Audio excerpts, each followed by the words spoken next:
What is going on, guys? Welcome back to the Boardroom Podcast, where we help you stay calm, change lives, and have business on your terms. Now, I am here with my road dog, Tikis. Bro, me and you have been I say ride or ride because if I die, you're going to need to find somebody else to ride with. I don't want you coming along with me into the grave, so it's just ride or ride. You got a family, you got to make sure you're looking out for it. But we've been rolling together for a few years now, and I'm super excited to have him here as like our co-host for this podcast. We've got a lot of cool things coming down the pipe, and Tikis is a guy that I'm like, anything that I'm trying to do, I'm like, bro, I need to come on board with this project, and then we go from there. But man, what's on your mind? What do you want to dive into today? Yeah, man. So yeah, for sure, we've been ride or ride for quite some years. There's been some ups, we've been some downs, but we're still trucking along and still pushing. So that's for sure. But yeah, man, just want to touch on a couple things here. There's about 3 things I want to touch on. If we get through it, we get through it. If not, we can just roll it into the next podcast. But what we've been seeing with a lot of clients and whatnot, even outside of clients, is one of the 3 of the things that I want to go into is one is funnel structure, funnel building, the language that we've been putting, and what little tweaks that we've been using on funnels that we've seen dramatic increases. I'm talking about 12% opt-in to like 36% opt-in, 14% opt-ins to about 28% opt-in. One is just adding little elements to it, and then also changing how the language and stuff like that. So that is one thing we could potentially talk about. The second thing we could potentially talk about is how we are using different language models in our AI for our business, and what we've seen from the shifts that we actually use, that we've seen after using it, like how much better output that we're actually getting from that. And then third is team culture. Why a lot of people love working for us, right? You know, not to toot our own horn, but a lot of people love working with us. A lot of people give us praise on how good we are as a team. So clients wise, stuff like that. So I think those are the 3 main topics that we can possibly dive into, give a little information about that, and, to our listeners, and then we can go from there. I'm thinking the team side is probably the one that I've been hearing more recently, right? Where it's like clients will come in and like, man, your team's awesome. And then people who I've worked with before go and they end up working for another company or inside of another team. And then they'll be like, man, nothing's like being a part of your team, dude. Like it's awesome. And I think there's a few key ingredients that make a really good team. And we're obviously not perfect. We've got issues that we still got to work through. We've got performance. It's like playing whack-a-mole. Right? It's like we think one thing. As soon as we stop paying attention to it, then they start focusing on another thing, then there are fires starts brewing here. And it's just a process of going through and putting out the smoke before they turn into full-on fires. From your observation, because you've been a part of a couple different teams, what's like the difference between our team and some of the other teams that you've been on? I think the main difference is starting with whoever's running the show on that end, right? Who is the leader on that end? Because to me, it's like, if they're not willing to kind of like put in the work themselves, not willing to take responsibility, not willing to be like, hey, I failed you guys. This is, my fault, whatever. Because from a leader standpoint, I believe it's always our fault, right? Why that person wasn't able to succeed, why this part is not getting to the expectations, right? What I've seen in other spots that I've been into, they're always like pointing the finger. Oh, it's your fault. Oh, it's your fault. Oh, it's your fault. I'm like, no, it's your fault because you're the one that's leading us to wherever we need to go, right? I think it's a combination of that. It's a combination of tools. And when I say tools, I'm talking about like, did I give you everything I have so you can actually succeed, right? Did I do the daily calls with you? Did I give you all the information you needed to do? If I'm a sales guy, am I doing role playing with you daily? Do I do it with the team? Can we review calls? And then not only that, but another thing is not only giving constructive criticism, but also listening to your team, what they think as well, right? It's not like my way or the highway, right? I always ask our team, hey, what do you guys think? Or I ask you, hey, what do you think? And then you give me feedback. And then we're just, we're going back and forth until we feel like, all right, I think we got everything now. I'll make the decision what we need to do, but at least you give me your feedback, and then we're just jamming stuff like that. So I think that's what really separates a leader in that space and really, really, brings it out in that, if whatever part you're in. Yeah, because I think one of the things that I even noticed on that side is like whoever's running it feels like they're too good to do something. I've been a part of a team where it's like the guy who's like running it is like, oh no, like I don't do that. Or if you want to get on my calendar, you got to jump through all these hoops for somebody on your team to get access. Like, who do you think you are? Maybe Steve Jobs or somebody, or Jeff Bezos get away with that. Yeah. When you got a team of like 10 people, it's like, bro, like you gotta be available. And I think that's one of the biggest things is like everyone in leadership is available. All right. Like if you need help and you're going to somebody who's leading a different department, like if you need help with the product, or you can go to engineering and be like, hey, this is an issue here. Ivan's like, all right, cool. Like what's going on? You want to jump on? And nobody on the team, especially the leaders on the team, everyone is available for everyone on the team. Right. Exactly. Starts with me. Like I'm available to everyone on the team. In fact, I'm more available to the team than I am to the clients. Right. Like I'm willing to jump on ad hoc with somebody on the team who hits me up is like, hey, you free to jump on real quick? I need some help with this. I'm like, all right, bet, let's jump on. The client's like, hey, are you free to jump on? Not that I'm against jumping on with clients, but I'm more guarded with my time because I need the bandwidth to focus on product improvements, working with the team, communicating with the team, thinking through like ways that we can do things better. But I think you're right. Like that's the biggest thing is like availability of leadership, and then openness of leadership to receive criticism and ownership. Always. One of our core values, it's not like our top core value anymore, but it's still a core value. We're shit eaters. Definitely. We own our shit and we eat shit. And I think it's important to have that kind of mindset and attitude across the board. And it starts with the guys at the top. Like for you, if you make a mistake or if somebody on your team fails, you're not blaming the person. Even if they really goofed up, you're like, this is on me. I'm gonna own this, right? I could have communicated better. I could have done this better. I could have changed this better. I could have set them up for success better. You're ultimately looking in the mirror first, and you're not out there trying to point the fingers, even if you could rightly and justifiably be like, that person just straight up dropped the ball. Like I could have done something better, which I think everyone emulates that.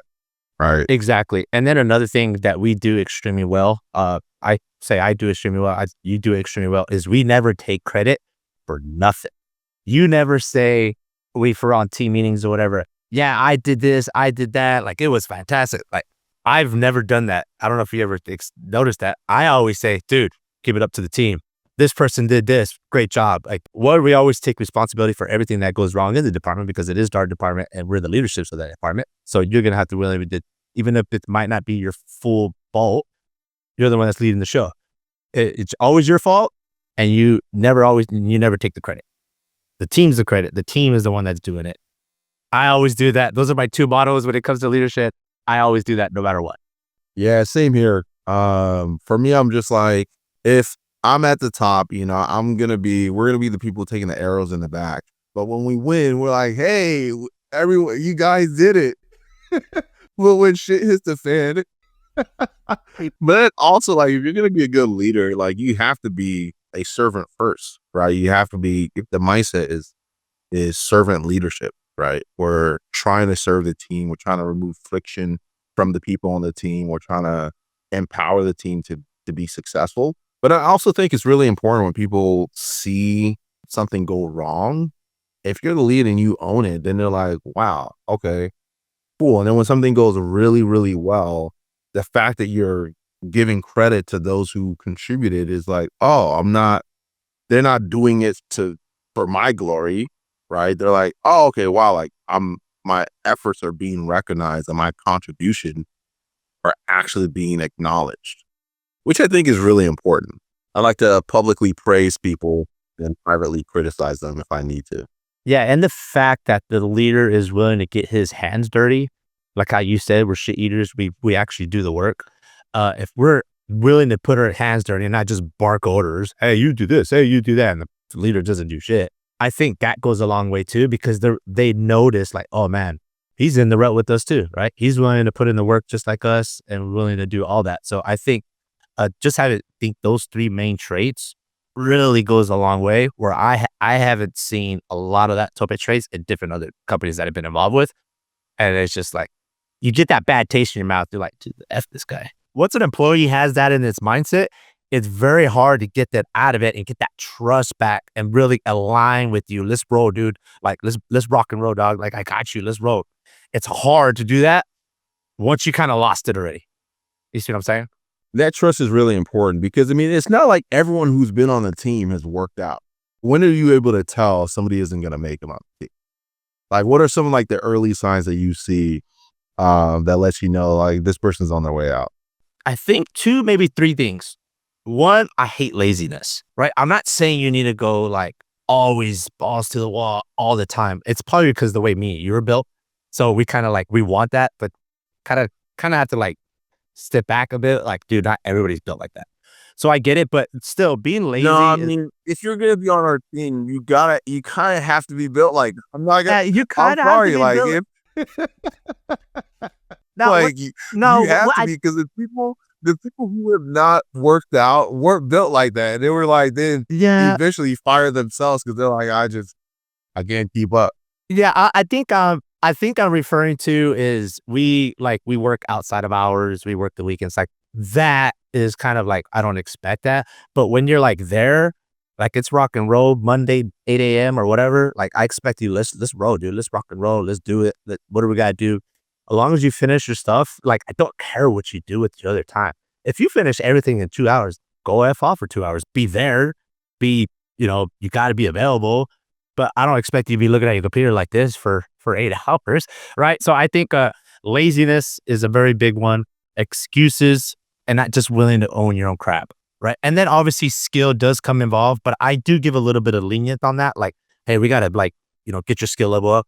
But at some point, like if you still keep messing up or you still don't get it, I don't think you're going to work out here, dude. Like, I'm going to try my best to get your skill level up to do. But I think the other 2 is what really drives me down. I'm like, dude, come on, dude, let's go. That is what kind of like, they're not switched on. Like, if they're not willing to get their hands dirty and just work, right? Work ethic is something I'm not willing to try and instill in somebody else. I'm like, you're a grown ass person. If you haven't figured out how to be a hard worker by now, I'm sorry. Like, there's no place for you on our team. Like, there's no place for you on the bus, because you're just going to piss everyone off with how slow and lazy you are. And we did have somebody like that recently who we onboarded, and then they were going to take them like 30 days to do something that could have been done in like a week. Right. And they ended up quitting like 2 weeks later because it became very clear like this. The pressure, they couldn't handle the pressure, and they kind of like pace that we operate at, because we're fast paced, like we're very fast paced where we like to get things done quickly. It's not like, oh, this can be done end of week. It's like, no, we're going to try and get it done end of day. Right. And if we can't get it done end of day, like we're trying hard to get things done with a tight turnaround time. All right. And I think it's important because everything else, flows from like how cohesive the team is. First, like if the people aren't really good on the team and you don't enjoy working with them, nothing else works, right? Everything else is just really, really hard. So I think it's important that we touch on the team side, because there's a lot of people who are out there, they're struggling in their business. And then as soon as I start talking to them about the people that they work with and the people on their team, they're like, yeah, this person, they're not very good. I should have let them go, but I kind of need them. Right. Whereas with us, how many times have I let somebody go? And I'm like, bro, this means this means we're going to have to step in and do this role. But I'm like, I refuse to keep the person on the team just because they're doing something I don't feel like doing. I'm like, no, that's not going to happen. People keep bad teammates around for long because of that. Yeah. And then not only that, so I think this is another reason why our leadership, our team, and what we're willing to do for clients, right, is not only that we go above and beyond, but it's like doing that extra stuff that you know you don't want to do. So there's a couple of things that you throw at me and I know it's coming, right? Hey, I need you to put your cape on. I'm like, great. I kind of know what this is. And then yo, can you do this? I'm like, this has nothing to do with Charlie or it has nothing to do with our scope of practice, but because we have the experience and stuff to actually do it. Hey, no, I need you to just, can you do it? What am I gonna say? No? All right, let's go. I guess I'll do it. And that, honestly, I mean, that ties into it's like we show up for each other when we need it, right? Because it's not something that you're doing all the time, but it's one of those things where it's like there's some situations where you tag me in, you're like, hey, bro, I need you to handle this, or I'll see something coming, right, and then I'll step in before you even have a chance to do it. I'm like, I got you. I'll handle this situation. And not only that, but we even lean on the team, like, because even our team members, like, even though I'm the leader in the specific areas, they know more than I know in certain areas with certain things. I'm like, I need you to step in. You got it? Oh, I got it. Don't worry about it. Like, dude, just because I'm the top of this area does not mean I'm better than all you and everything. I lean against you, right? How you guys lean against me on certain stuff, I lean against you because I think you're better than me at this. Hey, can you step in? Or Iggy, hey, dude, can you handle this one? I got you. All right, see how we this is why our team is so good, because we're all willing to work with each other.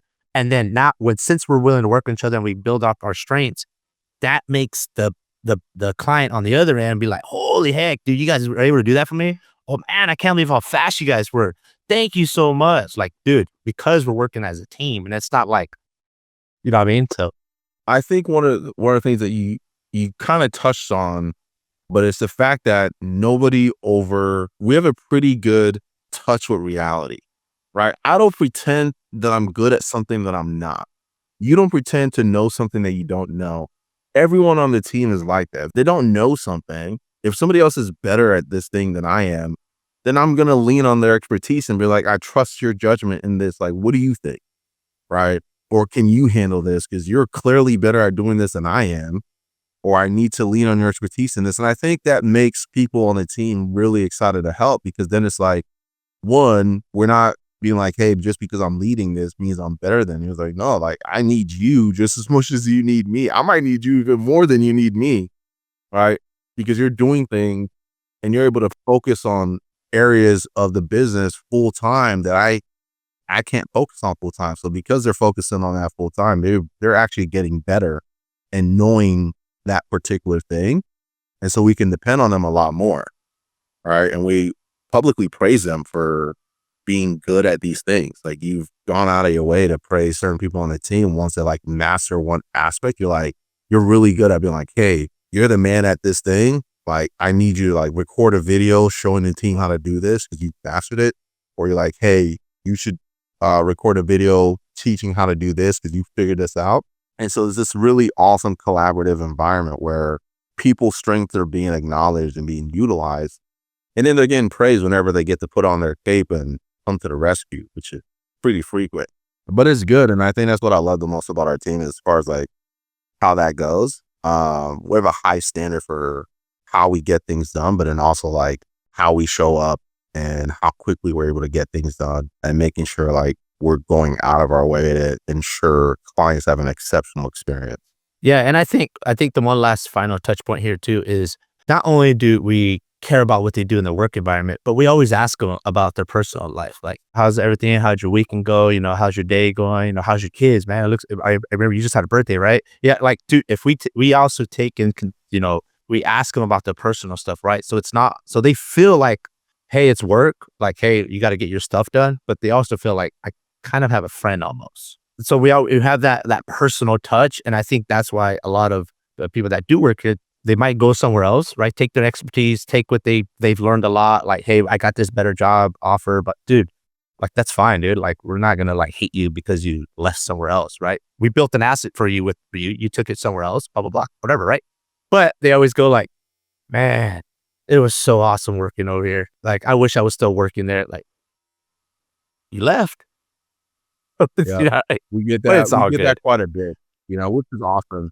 And then honestly, I think for me, I'm like, I want people to be able to move up, right? If somebody gets a better job offer and they're gonna be paid better or whatever it is, I'm like, I'll do my best to try and get there, but we have to also be realistic about what we can or can't do. And I'm like, hey, do you know recently that happened? My assistant got a fantastic job offer, and I was like, ain't no way in hell I'm gonna be able to I'm gonna be able to beat that. Like, go ahead, like, feel like you do your thing, and move on up in the world. I'll figure it out. It sucks, but you know, but that's kind of like the mindset, and I think people genuinely feel that. Like because I remember I was part of another team, and somebody got a better job offer, and they got talked out of it, and they got guilt tripped into staying, and all these things. And I'm like, that's just not. You're not thinking about the best interest, right? I'm thinking about the best interest of the company, but I also want to think about the best interest of the team and the best interest of the client. Sometimes the best interest of the person is them moving up and accepting a better position, right?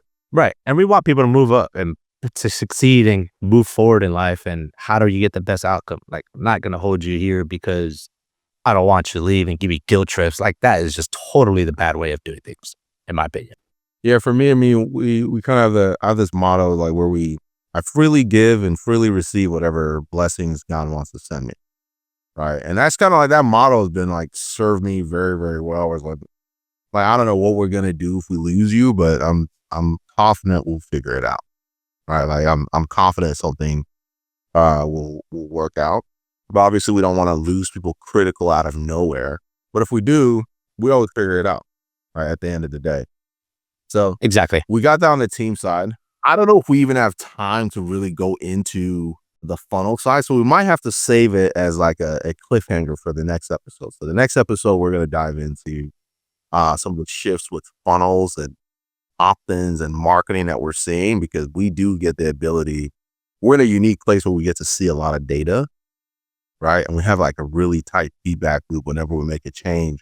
Like, boom, we're onto something, and then we'll roll it out to somebody else, and they implement it, and we see the same thing. Like, we've seen this across a few different accounts, and it be like immediate impact. So as a cliffhanger to piss off you guys who are listening, what we're going to talk about next week is we implemented a change on one of our clients' funnels that took them from a 14% opt-in rate, like a 36% opt-in rate, reducing their lead costs from $20 to $25 down to $5. Right. So we'll be talking about that next week because we're up on time here. But yeah, anything else on the team side you want to kind of like touch on before we wrap up? No, I think that's pretty much it. I think we covered a lot in this segment on all things team building. So the listeners, take a couple of things that we said, maybe implement it into your team, and see if it helps you out and build a better culture and whatnot.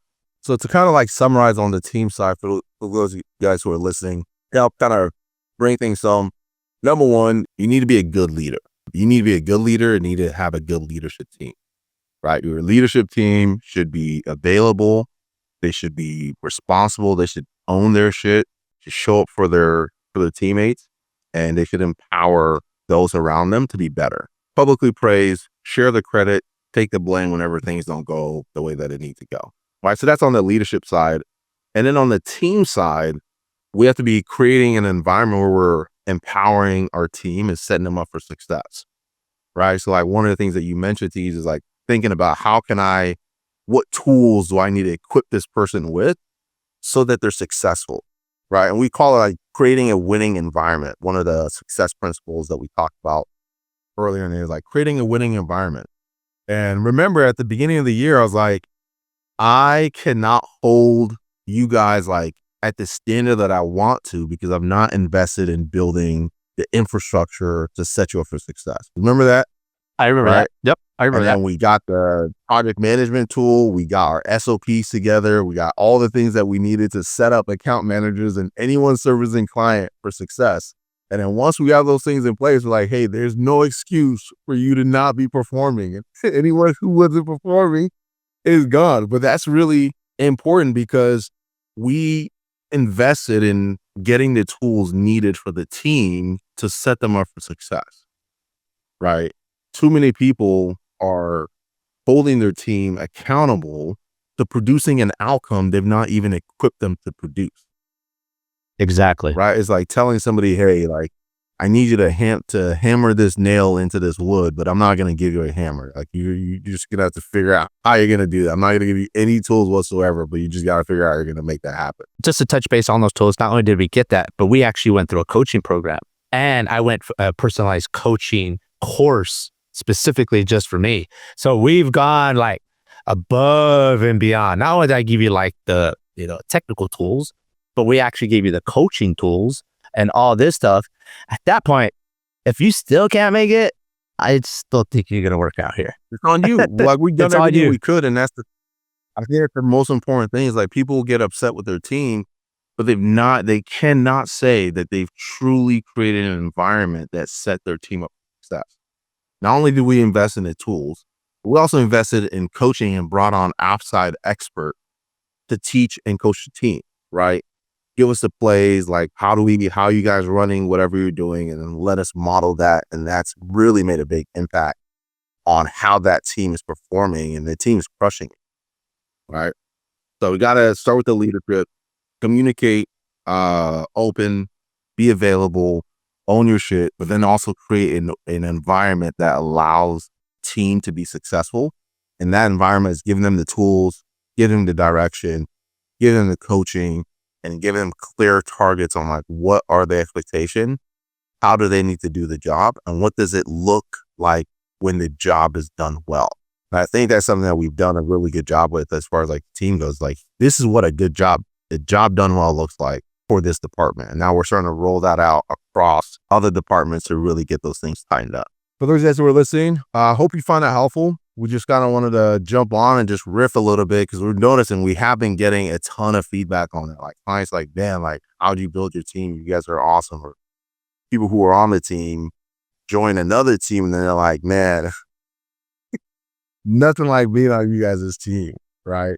But that's fun, and I think that's cool. It's just a testament to how intentional we've been about making sure when we do bring somebody onto the team, if they're a good fit, they quickly feel at home, right? If they have the attitude, because I mean, we just recently onboarded, they're a pretty solid fit, right? They're like, wow, okay, I'm excited to get my hands dirty.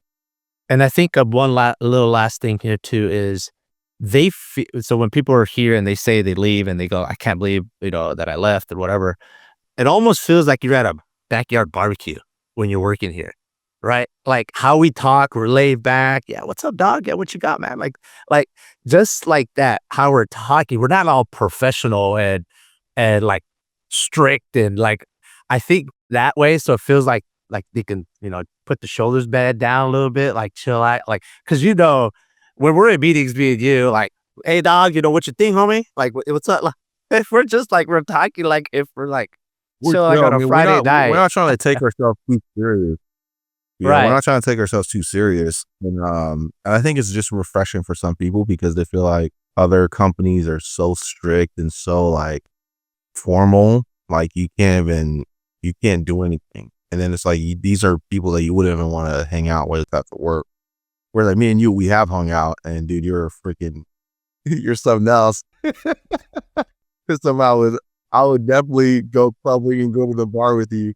If I was single, like we would be hitting them streets. But yeah, so it's like being okay and being unapologetically true to who you are and the kind of culture that you want to build. And I think that's really important. Yeah, we're laid back when it comes to like meetings and things like that, but we're not laid back when it comes to getting shit done.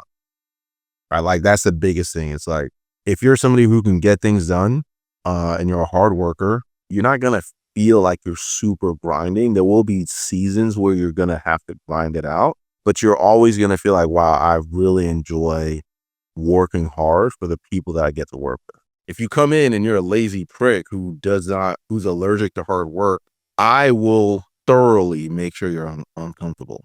I will apply pressure and let you get to a point where it becomes your idea that you want to quit.